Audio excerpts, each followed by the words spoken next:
हाय। आज हम लोग पढ़ने वाले हैं 9th क्लास के केमिस्ट्री का तीसरा चैप्टर जो है एटम एंड मॉलिक्यूल्स। और एटम एंड मॉलिक्यूल्स को हम लोग शुरू कर रहे हैं इस चैप्टर को, जो पूर्णतः ये एनसीईआरटी पर बेस्ड है, या एनसीईआरटी मेन बुक ही समझ लीजिए। और उसको शुरू कर रहे हैं लॉ ऑफ केमिकल कम्बिनेशन से, चूँकि आपके बुक में ऐसा ही दिया हुआ है कि ये लॉ ऑफ केमिकल ये कम्बिनेशन से शुरू हो रहा है चैप्टर। तो सबसे पहले अब चलिए शुरू करते हैं कि लॉ ऑफ केमिकल कम्बिनेशन क्या है। लॉ ऑफ केमिकल कम्बिनेशन ये क्या है। तो लॉ ऑफ केमिकल कम्बिनेशन के तहत दो रूल दिए गए। पहला रूल ये है कि law of conservation of mass, law of conservation of मास, और दूसरा रूल है कि law of constant proportion, law of constant proportion.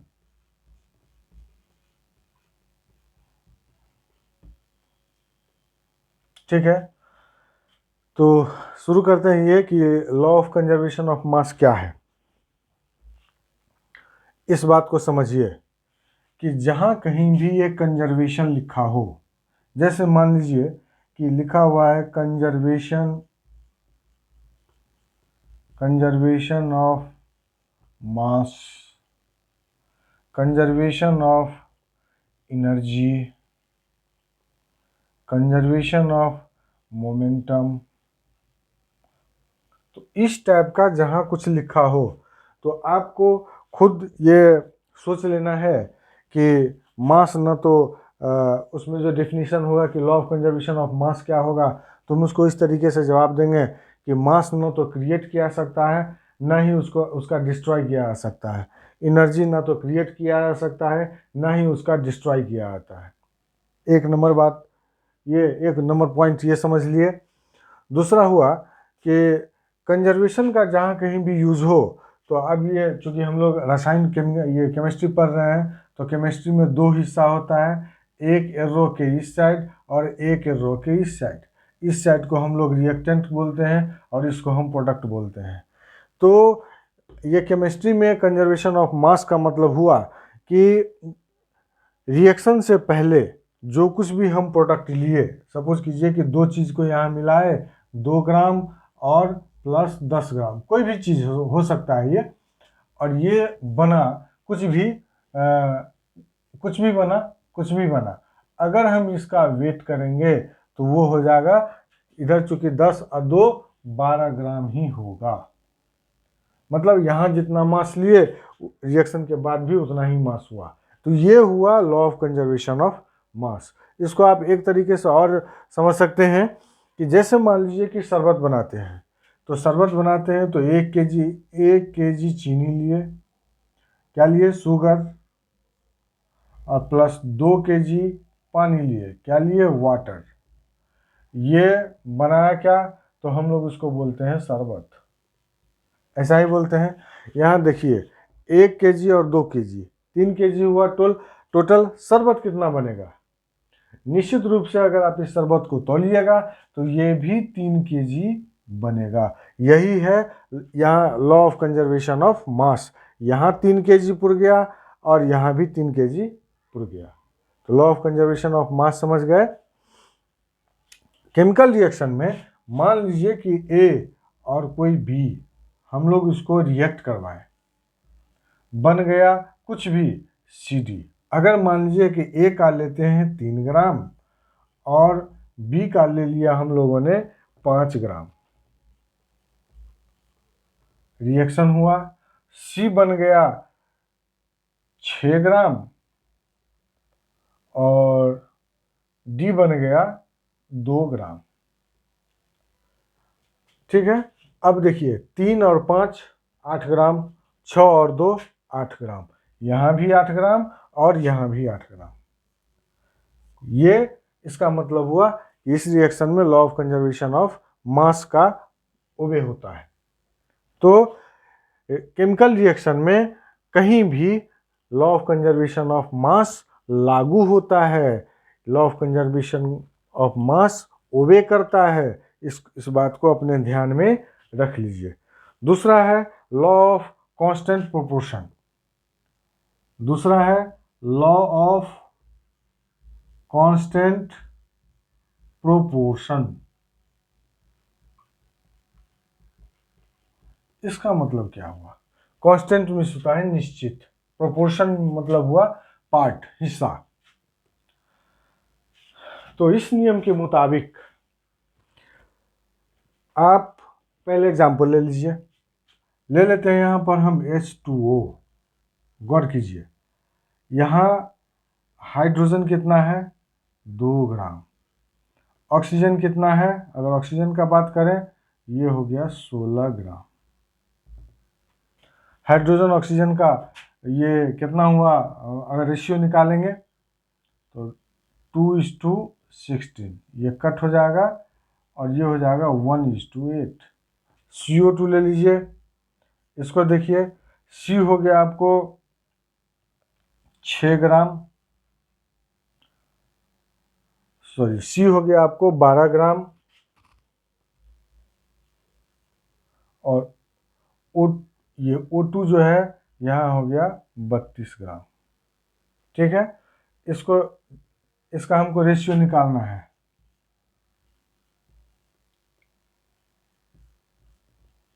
Ratio निकल गया 3/8, 3:8। ठीक है, NH3 ले लेते हैं, अमोनिया जिसको बोलते हैं। नाइट्रोजन हो गया 14 ग्राम और हाइड्रोजन हो गया यहाँ 3 ग्राम। इसका रेशियो निकालेंगे तो 14:3 होगा। तो ये लॉ ऑफ कांस्टेंट प्रोपोर्शन जो ये कह रहा है कि कोई भी रिएक्शन होगा तो वो ये लॉ ऑफ कांस्टेंट प्रोपोर्शन को फॉलो करेगा। लॉ ऑफ कांस्टेंट प्रोपोर्शन ये है कि ये H2O हो, कहीं से लीजिए, चाहे समुद्र से लीजिए, इस H2O मीन्स पानी, पानी आप समुद्र से लीजिए या गंदे नाले से लीजिए या पोखरा से लीजिए, कहीं से भी लीजिएगा, वो हमेशा 1:8 रेशियो में ही कंबाइन करेगा। CO2 लीजिए, CO2 या तो आप घर में जो लकड़ी से खाना बनता है उसका लीजिए, उससे जो गैस निकलता है CO2 वो लीजिए, या फिर मोटरसाइकिल के साइलेंसर से होकर जो आप लोग देखते हैं धुआं, उस धुएं में से CO2 को लीजिए, या फिर ईंटा पकता है चिमनी से निकलता है धुआं, कहीं भी CO2 लीजिएगा हमेशा वो इसी प्रोपोर्शन में रिएक्शन बनेगा। ऐसा नहीं होगा कि मान लीजिए कि मोटरसाइकिल से CO2 निकालेंगे तो वो हो जाएगा 4:9 और ये किसी चिमनी से लिए तो ये हो जाएगा 3:8। कहीं से भी हम लेंगे CO2, उसमें C और O2 का जो रेशियो होगा वो यही होगा, कार्बन और ऑक्सीजन का जो रेशियो होगा 3:8 ही होगा। अब अमोनिया हुआ। अमोनिया क्या होता है? यूरिया खाद आप समझते हैं, तो यूरिया खाद में अमोनिया ही होता है। ठीक है, अमोनिया का और भी बहुत सारा सोर्स है। आप कहीं से भी अमोनिया लीजिएगा तो वहाँ नाइट्रोजन और हाइड्रोजन का रेशियो यही होगा 14:3, 14:3 होगा। ठीक है, तो ये नियम कहता है कि किसी भी केमिकल रिएक्शन में जो चीज़ हिस्सा लेता है वो एक डेफिनेट प्रोपोर्शन में ही हिस्सा लेगा, चाहे उसका सोर्स कोई भी हो, कहीं से भी आप ले आइए। ठीक है, इस बात को आप लोग समझ गए होंगे। अब है डाल्टन्स थ्योरी। तो डाल्टन्स महोदय, डाल्टन जो है सो किस चीज़ के बारे में थ्योरी दिए थे? तो एटम के बारे में। तो डाल्टन्स एटॉमिक थ्योरी दिया था, एटॉमिक थ्योरी। अब डाल्टन महोदय अपने समय में, जिस समय केमिस्ट्री विकास कर रहा था, उस समय में यही वैज्ञानिक थे जो अपना थ्योरी दिए थे। अब तो खैर बहुत बदल गया, बहुत सारे तत्वों का नया नया खोज हो गया। तो उस समय जो ये थ्योरी दिए वो गलत नहीं था। आप इसको ये नहीं कह सकते हैं कि डाल्टन महोदय का थ्योरी गलत होगा, क्योंकि जो आदमी सबसे पहले किसी चीज़ के बारे में बताता है कि ऐसा शायद हो सकता है, परिकल्पना कर सकता है, वो सबसे उसका उनका महत्व सबसे अधिक होता है। उसके बाद फिर उस पर सोच के तो बहुत सारे आदमी ये थ्योरी दे सकते हैं, लेकिन जिसके दिमाग में सबसे पहली बार ये बात आई वो आदमी महत्वपूर्ण होते हैं। तो डाल्टन्स एटॉमिक थ्योरी ये दिए कि सबसे पहला थ्योरी है कि atom is made up of, atoms are made up of very tiny particle, very tiny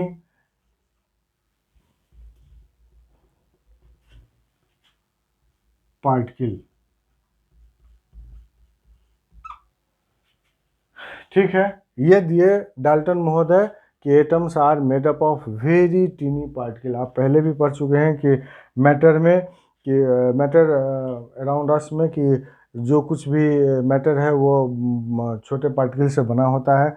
और वही चीज़ डाल्टन महोदय यहाँ बोले कि ये जो है सो बहुत छोटे पार्टिकल का बना होता है। साथ साथ ये बात बोले कि ये जो है सो अनडिविजिबल है, अनडिविजिबल है, मतलब इसको हम डिवाइड नहीं कर सकते हैं। ठीक है, और इसके साथ एक और बात बोले कि ये सारे केमिकल रिएक्शन में जो ये टीनी पार्टिकल्स है, ये टीनी पार्टिकल्स है, जिस चीज़ का ये टीनी पार्टिकल्स है, जिस तरीके से वो सब्सटेंस किसी रिएक्शन में हिस्सा लेगा, उसी तरीके से उसका टीनी पार्टिकल भी सारे केमिकल रिएक्शन देगा। ठीक है, तो ये हो गया atom are made up of very tiny particle and these atom take part in, और लिखिए यहाँ पर, एंड दीज एटम या these tiny particle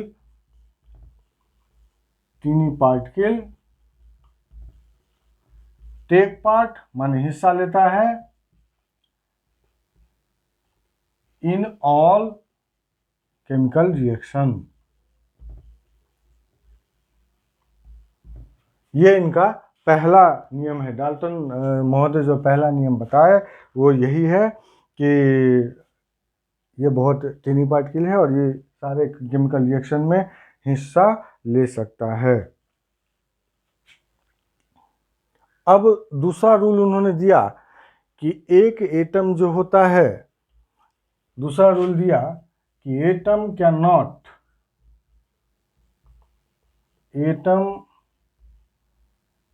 not be created nor destroyed. इसका मतलब यह हुआ कि एटम ना ही आप क्रिएट कर सकते हैं, ना ही इसका नाश किया जा सकता है। कहाँ पे? तो इन ए केमिकल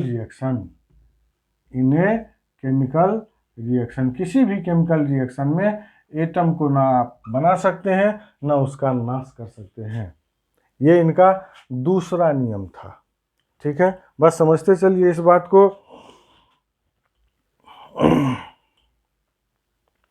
अब इनका तीसरा नियम ये था कि किसी भी सबस्टांस का, कोई भी मैटर लेते हैं, उसके जितने सारे एटम होंगे सभी के शेप,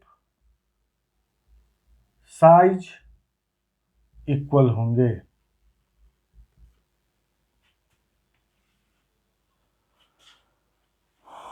ठीक है,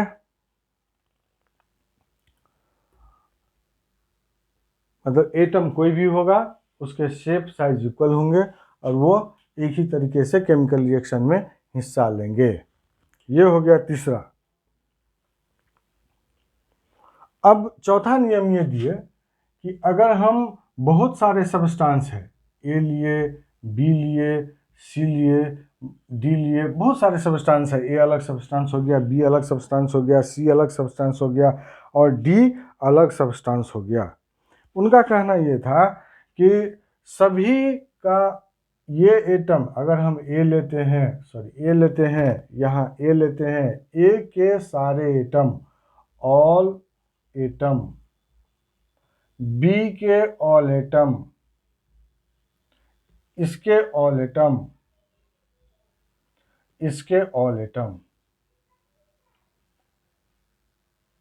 इसका हुआ कि atoms of different substance, A B C D 4 substance लिए, तो सभी के अलग अलग एटम होंगे।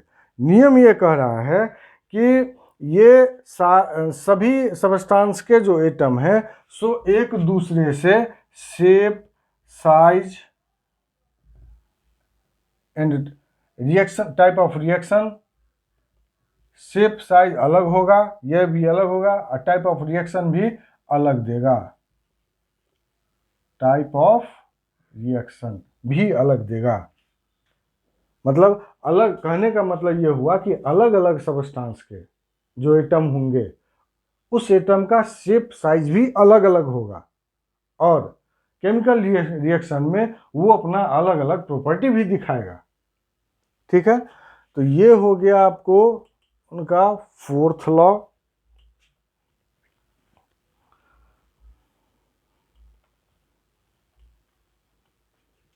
और 5वां लॉ जो है सो दिए, ये बोले कि किसी भी रिएक्शन में 2 एलिमेंट रिएक्शन करने के बाद वो उसका एटम जो है सो कंबाइंड करके एक कंपाउंड बनाता है। किसी भी रिएक्शन में एटम्स मिलके कंबाइंड करके एक मॉलिक्यूल बनाता है या कंपाउंड बनाता है।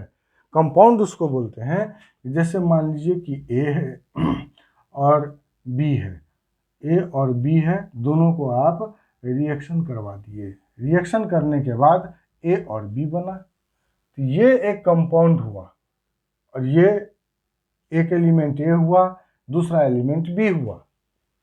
कहने का मतलब ये हुआ कि किसी भी रिएक्शन में ये 2 अलग अलग एलिमेंट रिएक्शन के बाद मिलके कंपाउंड बनाते हैं। और एक तीसरा और लास्ट ये बताए थे कि किसी भी रिएक्शन में 6th जो है वो दिए थे, 6th रूल ये हुआ, in a chemical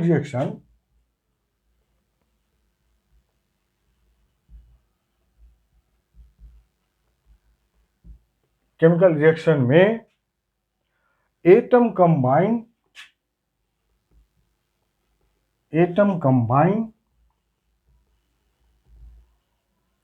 as a whole number.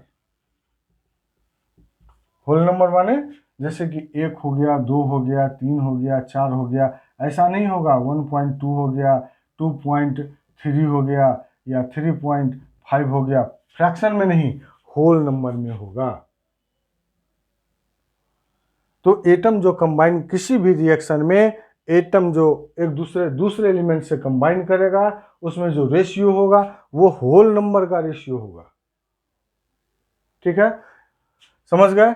ये आप बुक में भी देख लीजिएगा, ये 6 रूल दिए थे डाल्टन्स महोदय। और एक 7वां भी रूल दिए थे। 7वां रूल ये दिए थे कि एक तत्व के जो परमाणु होंगे दूसरे तत्व के परमाणु के साथ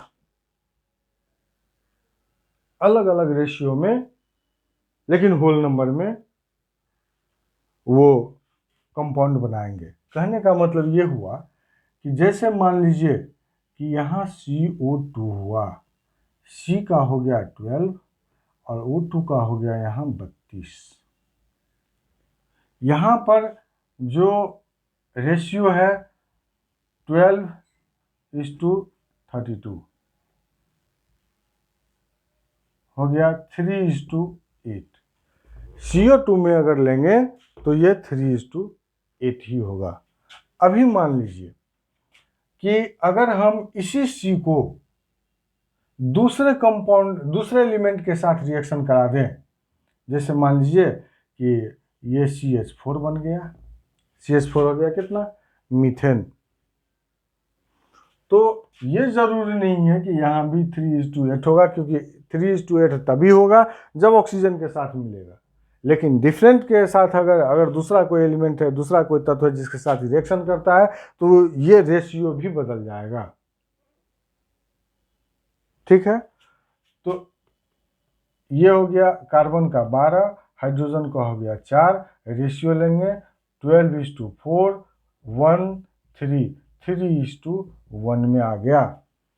अगर मान लीजिए कि यही HNO3 बना लिया, नाइट्रिक एसिड बना लिया, तब देख लीजिए यहाँ ये ऑक्सीजन कार्बन के साथ जब रिएक्शन करेगा कहीं भी, तो वो 3:8 के रेशियो में ही करेगा। अगर यही कार्बन हाइड्रोजन के साथ रिएक्शन करके CH4 बनाता है, जिसको हम लोग मीथेन बोलते हैं, तो वहाँ बदल गया।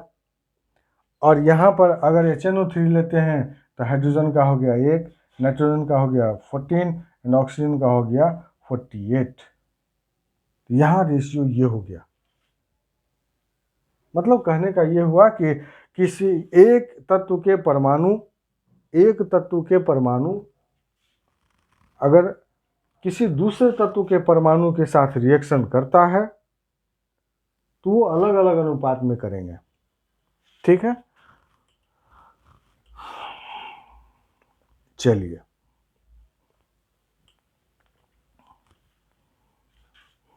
अब हो गया। इसके बाद ये आप लोगों ने पढ़ लिया। इसके बाद है कि एटम क्या है। अब आपके पास बुक में देखिए लिखा हुआ है कि what is atom, what is atom.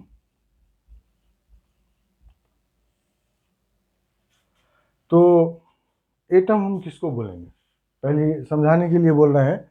जैसे मान लीजिए कि कोई आदमी अपना घर बनाता है इस टाइप का। ये कैसे बनेगा घर, ईंट लाएंगे हम लोग और यहाँ से जोड़ना शुरू करेंगे, यहाँ से ऐसे ऐसे ऐसे ऐसे ऐसे ऐसे पूरा करते करते इस तरीके से हम लोगों ने घर बना लिया। किस चीज़ से बनाया, तो ईंट से। तो इस घर का जो हम बिल्डिंग ब्लॉक मीन्स हो गया कि वैसा चीज जो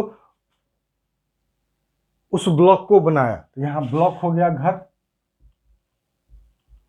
इसका बिल्डिंग ब्लॉक क्या हुआ, इसका जो बिल्डिंग ब्लॉक होगा उसको क्या बोलेंगे, ईंट। तो यहाँ हम ईंट को इस घर का बिल्डिंग ब्लॉक बोलेंगे, समझ गए। उसी तरीके से ये कहा गया कि atoms are building block of a matter,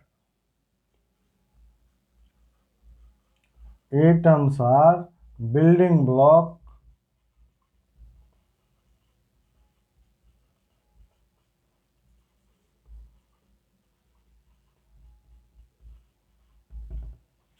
matter. मतलब एटम से ही किसी भी मैटर का निर्माण होता है। एटम चूंकि बहुत छोटा पार्टिकल है, दिखता भी नहीं है, लेकिन बिल्डिंग ब्लॉक इसी को माना। अब सवाल उठता भी है और पूछा भी जाता है कि एटम कितना बड़ा होता है, हाउ बिग आर एटम। ठीक है, तो एटम बहुत ही छोटा होता है। आर एटम कितना बड़ा होता है, तो वेरी स्मॉल पार्टिकल। और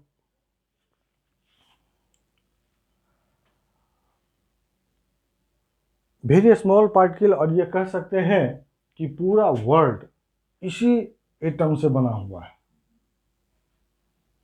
ठीक है, एटम तो वेरी स्मॉल हो गया, जो हम देख भी नहीं सकते हैं, लेकिन ये इतना छोटा होता है कि इसका जो हम लोग ये मेजरमेंट करते हैं, इस किसी भी एटम का जो मेजरमेंट करते हैं, उसके रेडियस का मेजरमेंट करते हैं, या फिर डायमीटर, ये हो गया रेडियस, ये हो गया डायमीटर। अगर इस सब का हम लोग कहीं भी इसी से नापेंगे, ये कितना बड़ा है, तो सपोज कीजिए ये 1 मीटर है। अगर हम बोलेंगे कि ये एटम का साइज है तो वो ये कितना बड़ा है, तो आप बोलिएगा कि उस एटम का साइज, ये उस एटम का जो रेडियस है सो 1 मीटर है, जो उसका ये व्यास है वो 2 मीटर है, यही बोलिएगा। तो एटम का जो साइज होता है सो इतना छोटा है कि उसको हम नैनोमीटर में मीजर करते हैं। कम से कम नैनोमीटर तो होना ही चाहिए। अब नैनोमीटर क्या होता है, तो जैसे नाम से पता चलता है, नैनो मीन्स 9 हुआ, तो 10⁹ नैनोमीटर इक्वल टू होता है 1 मीटर। इसलिए 1 नैनोमीटर कितना हो जाएगा, 1 मीटर बटे 10⁻9। अगर इसको ऊपर ले जाएंगे तो 10⁻⁻9 मीटर, इतना छोटा होता है। इसका मतलब हुआ, अब यहाँ से मतलब समझिए कि 1 मीटर के कितना हिस्सा हुआ, 10 पर 9 जीरो दे दीजिए, उतना छोटा होता है एटम का रेडियस। तो हम लोग इसको नैनोमीटर में लेते हैं। अब आपका पॉइंट है इसका सिंबल, कि what are the modern day symbol of atom. अभी जो नया समय आया है उसमें एटम का क्या सिंबल दिया गया।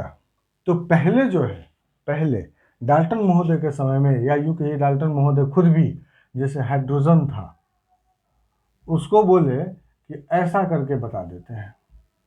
ऑक्सीजन हो, उसको जो ऐसा करके बता देते हैं।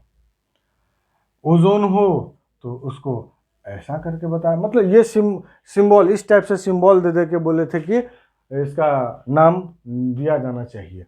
लेकिन अब समस्या ये उठा कि रिएक्शन जो कहीं भी होता है इतना फास्ट होता है कि आदमी रिएक्शन देखे या सिंबल देखे कि क्या क्या करके हम ये रिएक्शन करवाए हैं।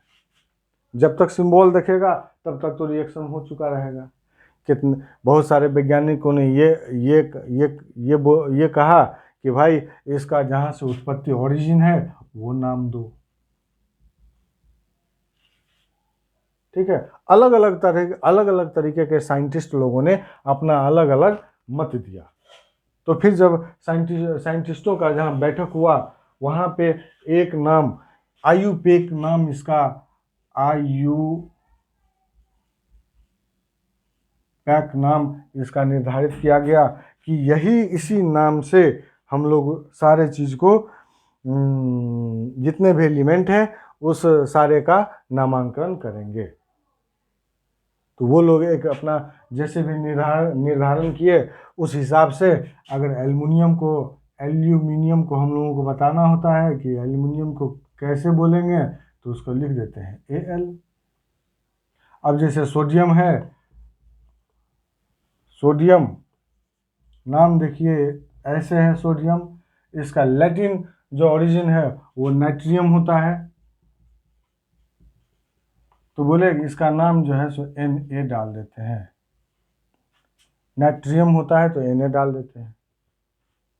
गोल्ड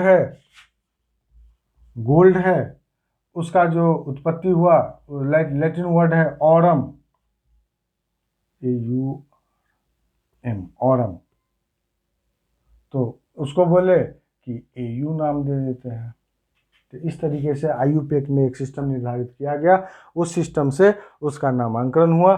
सोडियम को Na बोलते हैं, एल्युमिनियम को Al बोलते हैं, गोल्ड को Au बोलते हैं, और जितने भी और एलिमेंट है सभी का इसी तरीके से नाम दिया गया। और इसमें एक चीज़ निर्धारित किया गया कि पहला, अगर किसी भी एलिमेंट का अगर हम नाम रखते हैं तो पहला लेटर जो है सो बिग लेटर होगा, दूसरा जो है ये सेकेंड वो स्मॉल होगा। तो अब देख लीजिएगा जितने भी एलिमेंट का नाम है, एल्युमिनियम है A बड़ा है L छोटा है, जिंक है Z बड़ा है N छोटा है, पोटाशियम अकेले है तो K लिख देते हैं बड़ा में, मैग्नीशियम है तो M बड़ा है G छोटा है। ठीक है, तो ये सब बहुत बड़ी बात नहीं है, आप बुक भी देख के समझ सकते हैं। अब है कि एटॉमिक मास। आईयूपैक नाम में अगर किसी का हम ये मास के बारे में बोलेंगे तो उसको हम AMU लिखेंगे, एटॉमिक मास यूनिट, या फिर उसको हम सिर्फ छोटा u डालेंगे। ये बात याद रखिएगा कि कहीं भी मास अगर निकलता है किसी भी एटम का तो AMU में निकाल लेंगे आईयूपैक के मुताबिक, या छोटे u में लिखेंगे। ठीक है। अब है कि एटॉमिक मास क्या है, किस तरीके से एटॉमिक मास के बारे में चर्चा किया गया। एटॉमिक मास तो आप देखिए, कहीं भी आप जाते हैं कोई सामान खरीदने के लिए, बाजार में जाते हैं, कपड़ा लेते हैं, तो उसके पास इतना बड़ा 1 मीटर होता है, तो उस मीटर के रिलेटिव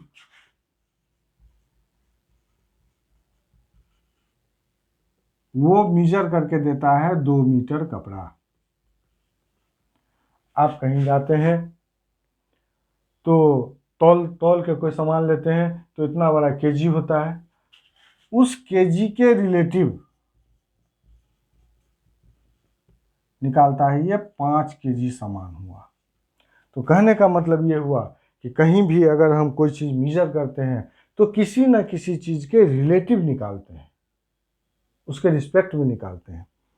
तब जब एटम की बात आई तो वैज्ञानिकों ने कहा, उस समय के जो वैज्ञानिक थे उन्होंने कहा कि भाई ऑक्सीजन को हम लोग रिफरेंस के रूप में ले लेते हैं, रिलेटिव के रूप में ले लेते हैं, रिस्पेक्ट के रूप में ले लेते हैं, और तब सारे एलिमेंट का जो है सो हम लोग मास निकालेंगे।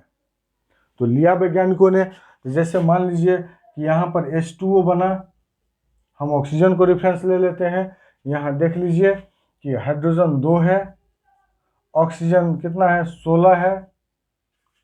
अगर हमको इस ऑक्सीजन को रेफरेंस लेके चलना है तो यहाँ पर जो अगर हम ये बताएंगे कि हाइड्रोजन का कितना मास हुआ, इसका मास कितना हुआ, तो क्या होगा कि ये ऑक्सीजन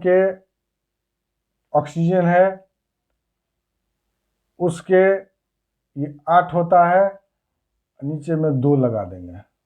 मतलब अगर हम ऑक्सीजन को रेफरेंस लेते हैं तो 4 ऑक्सीजन के बराबर यहाँ हाइड्रोजन का मास निकलेगा।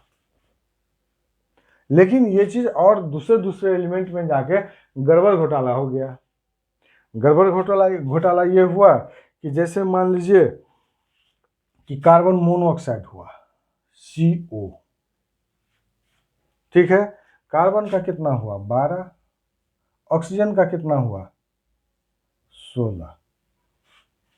मतलब अगर हम कार्बन को अगर इसको रिस्पेक्ट मान लेते हैं, ऑक्सीजन को रेफरेंस लेते हैं, रेफरेंस लिए या रिलेटिव इसके निकाले, तो कार्बन का हमको निकालना है, तो इसका मतलब इसको रेशियो में हम कर देते हैं, ये हो गया कितना 3 और 4, ये रेशियो निकल गया। अगर हम कार्बन का निकालेंगे तो ये बोल सकते हैं कि mass of carbon is equal to 3/4 of oxygen. अब यहाँ क्या हुआ कि 3/4 जो ये हो गया, तो इसके वजह से फ्रैक्शन में आने लगा। तो वैज्ञानिकों ने कहा कि ये सिस्टम नहीं चलेगा, तो इसलिए इसको बंद कर दिया। फिर उन लोगों ने सोच विचार करना शुरू किया कि भाई किसी वैसे चीज को रेफरेंस माना जाए जहां पे फ्रैक्शन नहीं आए। तब वैज्ञानिकों ने कहा कि ऐसा करते हैं कि कार्बन को रेफरेंस लेते हैं, कार्बन को रेफरेंस लेते हैं, मतलब कार्बन के रिलेटिव ही किसी चीज का मास निकाला जाए। तो कार्बन का कितना होता है 12। ये तो आप लोग सारे आदमी समझते हैं, लेकिन वैज्ञानिक ये बोले कि ये 12 नहीं लेना है, लेना कितना है, तो कार्बन 12 के 12वें हिस्सा। मतलब कार्बन को लिए तो इसका 1/12वां हिस्सा। ठीक है, अब 1/12वां हिस्सा कैसे निकलेगा? तो कार्बन को हम ऐसे कर दिए भाई। तब वैज्ञानिक ने ये कहा कि एक काम करते हैं, कोई ऐसा चीज ले लेते हैं जिसको हम 12 हिस्सा में बांट देते हैं। मान लीजिए कि ये एक स्केल है, इसको 12 हिस्सा में, 12 बराबर बराबर हिस्सा में बांट देते हैं। 1 2 1 2 3 4 5 6 और इधर भी 6 कर दीजिए। ये 12 हिस्सा, ये इक्वल बराबर है, सभी इक्वल है, इसको मान लेते हैं। इसमें से एक को यहां से ले चलते हैं। ये वैज्ञानिक ने कहा कि इस एक का जितना ये वजन मास निकलेगा, उसी को हम तौलेंगे दूसरे एटम के साथ। और सपोज कीजिए कि ये x ग्राम अगर इसका वजन निकला, अब कोई दूसरा एलिमेंट को हम तौल रहे हैं कि भाई इसका मास कितना होगा, तो इसी x ग्राम को रिफरेंस लिया गया, इसके 12वें हिस्सा को। अगर हाइड्रोजन का 2 निकला तो कहा कि इसका दुगुना है ये। ठीक है, अगर हम इसमें नाइट्रोजन ले लिए तो नाइट्रोजन का 14 निकला, इसका मतलब वैज्ञानिक ने कहा कि इसका 14 गुना है ये। तो वैज्ञानिक बोले कि एटॉमिक मास लेने के लिए कार्बन 12 के 12वें हिस्से 1/12 को एक यूनिट मानते हैं, और उसी के रेफरेंस सारे जितने भी एलिमेंट है सारे का हम लोग मास गेन करेंगे। ठीक है, चलिए ठीक है, ये बात अब समझ गए।